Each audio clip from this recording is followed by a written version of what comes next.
event, 10 rounds of boxing in the heavyweight division.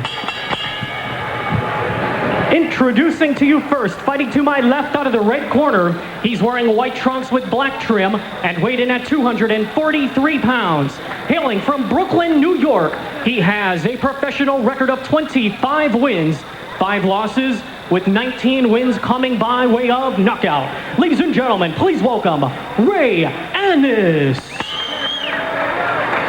And his opponent, fighting directly across from him out of the blue corner, he's wearing black trunks with gold trim and weighed in at 225 pounds.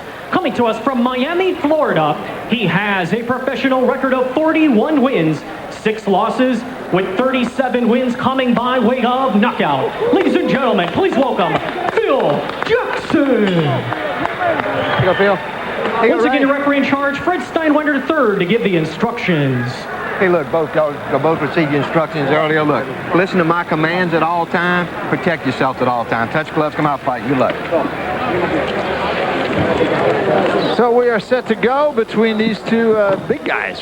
Jackson absolutely in very good shape. He really sees this as a real opportunity. Not this fight necessarily, but the next 2 or 3 fights. Very much a professional.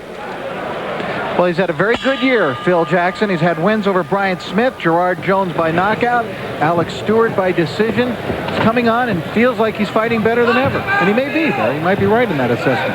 Annis, on the other hand, is a guy who was thought to be a coming prospect at one point in his career, but he's got that tag now, underachiever, and it's something that can weigh heavy on a fighter, any kind of athlete for that matter, and he's going to have to try to shed that, and he'll go a long way toward doing that with a victory tonight. He has a tendency to be a little lazy, not use all his skills, and quite frankly, not fight until the later rounds. Well, he did something today I don't think I've ever heard a boxer admit to. He says when he gets in tough situations, he freezes up. I never heard a boxer say I froze.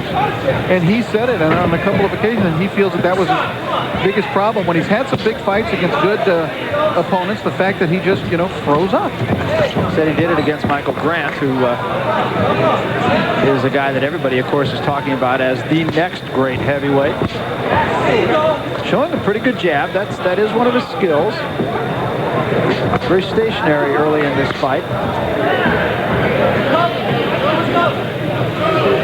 The last time he fought here in Bay St. Louis, he had already been knocked out by this time in the round by John Ruiz. He lasted unbelievably only 22 seconds in that fight, in which he just said, I just got caught cold. And he still came in here cold. He still hasn't really broken a sweat.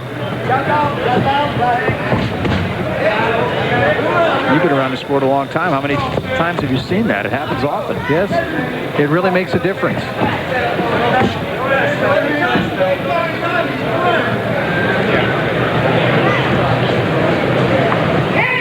Actually, Annis having a reasonably good round. Jackson just not doing very much in his first round.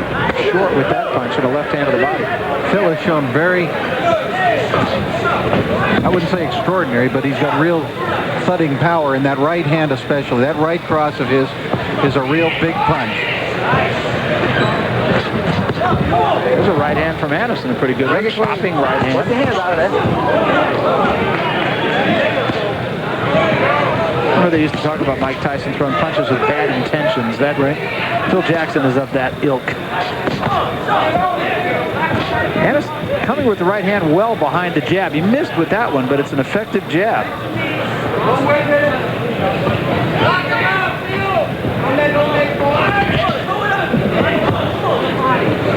Don't stop your punching. Jackson has tendency to try to duck under those punches, and Annis is punching down at it. And there it is again. Susceptible perhaps to an uppercut. End of the first round, and not a bad round for Annis. Round number 2 upcoming. Annis in the white and Jackson in the black trunks. And I'm sure in Jackson's corner they talked about doing a little bit more business. Yeah, he needs to get a little busier. Annis, I think, probably just wanted to come out here and have a reasonable first round after that disaster that was last time here. And he certainly had that. He may have even won the round. Larry Tompkins, Rich Marotta. We're at Casino Magic here in Bay St. Louis. This is our co-main event. Hector Camacho Jr. has won the first half of our co-main, and now it's Phil Jackson and Ray Annis, heavyweights, with a possible title shot on the horizon. Jackson in range for a right hand, was a little short with it. And Jackson clearly doing more business here. Yeah, he did some good work to the body just before he missed those head punches. That's probably not a bad idea. Step back. Let's go clean. Ray Annis was born in Haiti, stayed in Haiti till he was 10 years old. He remembered what he thought was really a lot of poverty. Felt it was a poverty-stricken nation, but he said he did not grow up in under those conditions, under real poverty-stricken conditions. But still, he and his mother moved to the United States, in particular Brooklyn, New York. He said just basically in hopes of living a better life. Step back. Well, growing up under baby Doc Duvalier, dictatorship in Haiti, not at that time a pleasant place to live. When he came to the U.S., he participated in just about every sport, starting at 10, except boxing. He did not start boxing until he was 20 years old. And he still hasn't really broken a sweat. And the other thing that's happening here in the second round is Phil Jackson is starting to get a little bit more in punching range. And he's just getting into the fight now, I think, Phil. Phil Jackson, father of 8 children. And as he put it to us this afternoon, I love them all. He's got his second son, Joey, with him tonight. He said Joey's his biggest fan and like a little trainer for him. You know, the last time when we saw him down in Miami, I'm talking about Phil Jackson, when he fought Alex Stewart, he walked in that night, he looked like the Pied Piper or something. There was about 12 kids hanging around him, and they were all his kids, his nephews, nieces. He had brought his own fan club.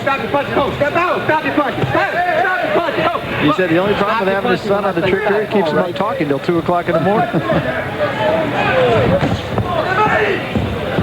Every punch in this fight from both men is designed to knock the other man out. And there is a huge left hand. Usually it's the right cross for Phil Jackson. This fight's over. There's no way Annis gets up from this. It's over. What a shot. Annis is still out. Yeah, he can't let it continue, I don't believe. Annis is just way out of it. You all right? Oh, his head hit very hard. You don't want to let this go. Well stopped. Well stopped.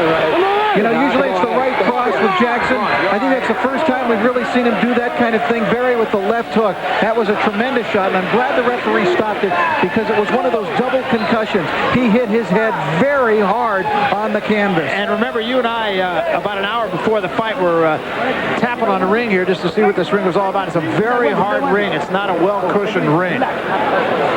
Phil Jackson showing he's still got it. He is fighting him better than ever. And this is a guy who once fought for the heavyweight championship against Lennox Lewis. Going to be a one-punch knockout. There's your punch of the year right there. Classic one-punch knockout by Phil Jackson.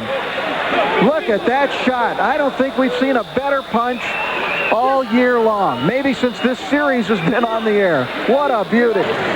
Well, a dramatic ending, and it came in rather short order. After a pretty good first round by Ray Annis, he got clocked. Huge left hand. Fight over. Here's Thomas Treiber. Ladies and gentlemen, we have the official time, 2 minutes 55 seconds of the second round. Referee in charge, Fred Steinwinder III, stops the bout with your winner by technical knockout, Phil Jackson.